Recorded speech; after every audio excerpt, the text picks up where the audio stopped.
Welcome to the Coronavirus channel, and I'm with Peter Lamb, and my name is Monty Panesar, like everyone knows. Welcome to episode 5, and we are going to be talking about should sport be back to lift up the mood of the nation. And it's interesting to see nations like New Zealand, who have already taken a lockdown, and the economy is back and running. What could England learn from the likes of New Zealand?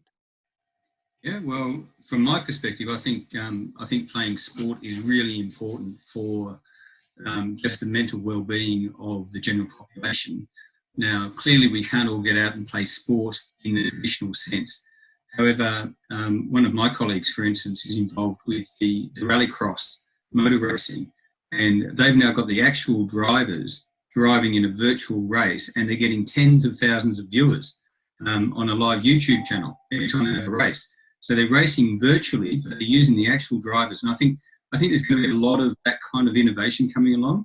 I noticed the US PGA are talking about reintroducing golf tournaments, but without any audiences. So they'll still be playing golf, because golf is very much a socially distancing sport anyway, because you're quite a long way away from each other. But having no crowds, and it will be for television only. Now, I think people will welcome that, because they don't want their sport to go away. They want their sport back.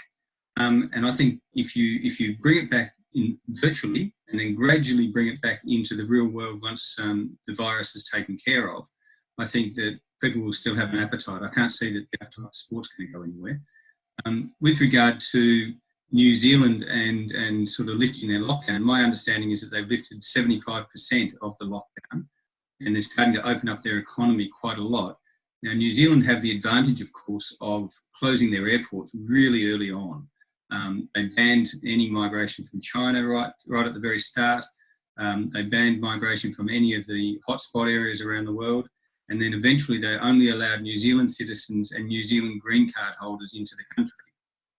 And what that effectively did, Monty, is it stopped the virus coming into their country in the first place. And the few people that did have it, they tracked and traced, and they socially isolated really quickly. So they ended up with about, I think, 8 deaths in total, and I don't believe they've got any cases at all now.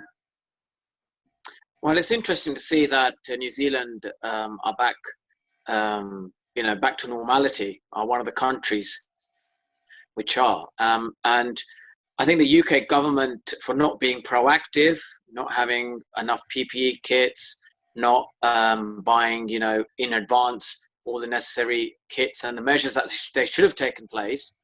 I think we are now paying the price for that, for a second lockdown, because this government just seems to be reactive at the moment. It's really weird, Monty. I mean, even in this day, like even today, the 28th of April, my wife, key worker, she's a nurse, and she got asked to go and have a COVID-19 test this morning. So her turn finally came.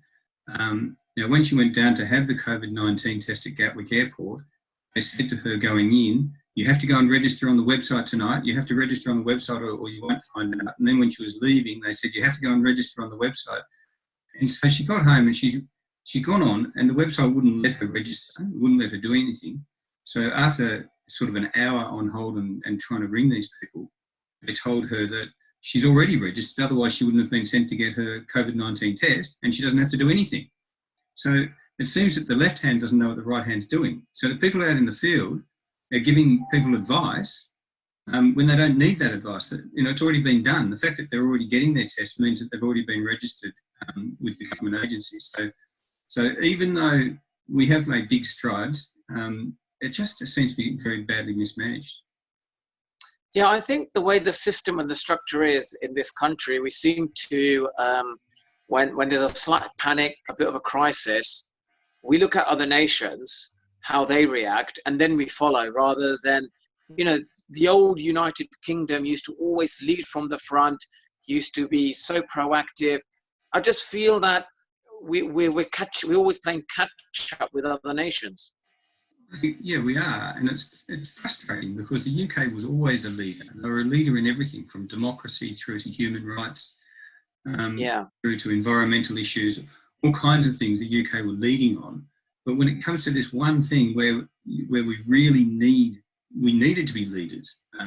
We're not. I mean, if anybody watched Panorama last night, they would have been dismayed, as I was, at the complete lack of preparation by the government, and not only the lack of preparation, but the misleading of the public over the numbers.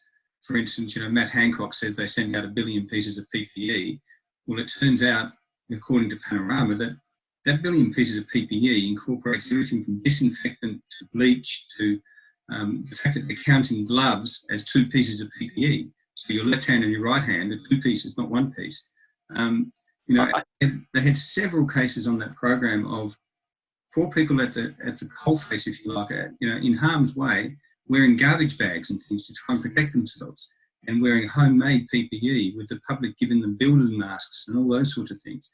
Now, it's unacceptable in a first world country for this to be going on. We're risking the lives of the very people that are trying to save us. Now, it's all been said before, but maybe it just has to keep being said until something happens. Well, I think, it's sensible what the government doing. We need a second lockdown measure. I think they just panicked. I think they panicked. They didn't know what to do. And now they're seeing by looking at other countries and seeing once the numbers are being tallied up with the unfortunate deaths, how to deal with it. And the other question remains now, should we look to, boost the morale of this country by bringing Premiership football, by bringing other forms of, like cricket, Formula One racing they're talking about, other forms of sport back? I think with cricket, because cricket in the UK, you can put rules around cricket games that make it socially isolating. So, cricket, the players are spread out in the field. You have a bowler at 22 yards away from the batsman, and so on and so forth. The wicket keeper's usually well back 2 metres from, particularly the fast bowler, from the batsman. So cricket's really one of those sports that's ideal for social isolating. You would just have to bring in rules that don't allow the players to run up and congratulate each other when the wicket is taken and so on. And that way you could certainly get cricket back on TV. I mean, sure, you wouldn't get people going to the games, but at least it would keep the thing going. Premier League football is a different kettle of fish. I mean, that's a contact sport. I can't see how you can really bring football back until you have a way with dealing with the virus. But certainly things like Formula One, any sport at all where you can socially isolate whilst still participating and accepting, of course, that you're not going to have crowds there watching you. Bring it on. Sorry, Peter, but sorry to interrupt, but you're saying not to have crowds there. Could we have social distancing crowds? You look at Parliament, they have social distancing in the Parliament.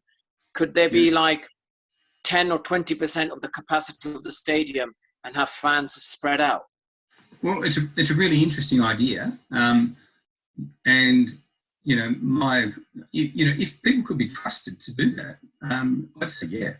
But you would almost have to, because people by their very nature don't tend to follow rules very well. Yeah. You would almost need to put barriers up at 2 metre distances so that people couldn't physically get closer to somebody else.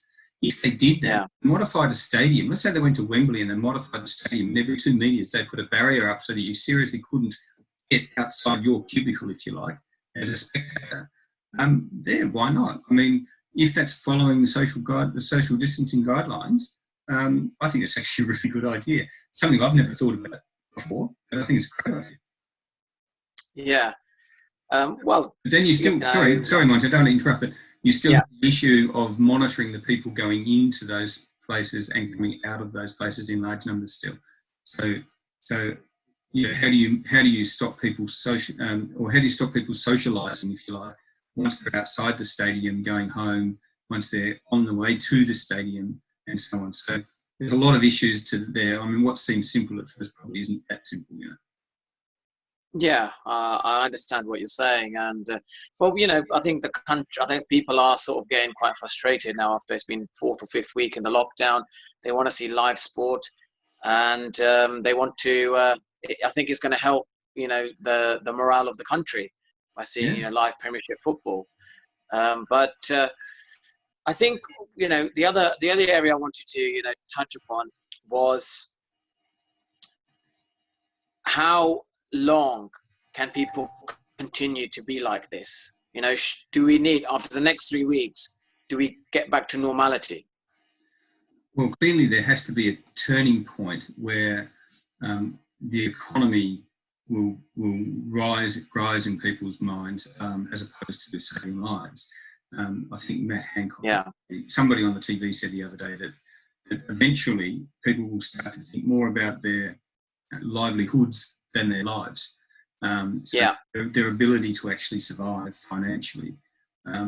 My view on this is I think that there's an opportunity. It won't happen because it's not the way the world works, but there's an opportunity to change the way society works and to change the way the values are set within society. You know, for instance, let's say you end up with 6 million unemployed. Now, the last thing on earth you want is those 6 million unemployed going on unemployment benefits or universal credit, because that will be very depressing for those people. But secondly, there's nothing going back in. So not only does it demotivate the working population or the people that should be working, they don't get very much money to live off. Everything is a negative in that situation. Whereas if you said, okay, we're going to create jobs, government-funded jobs, you'll be taxed in the same way that you get taxed today. And over time, move those government-funded initiatives off into the private sector, but maintaining those employment places, I think that's the way to go. So you need almost like a market socialism that allows the government to start up businesses that will employ people that become profitable, that then become appealing for the private sector to invest in. But it's a long-term strategy. You know, that could take 5 to 10 years in order for it to go from start to finish and to see the benefits.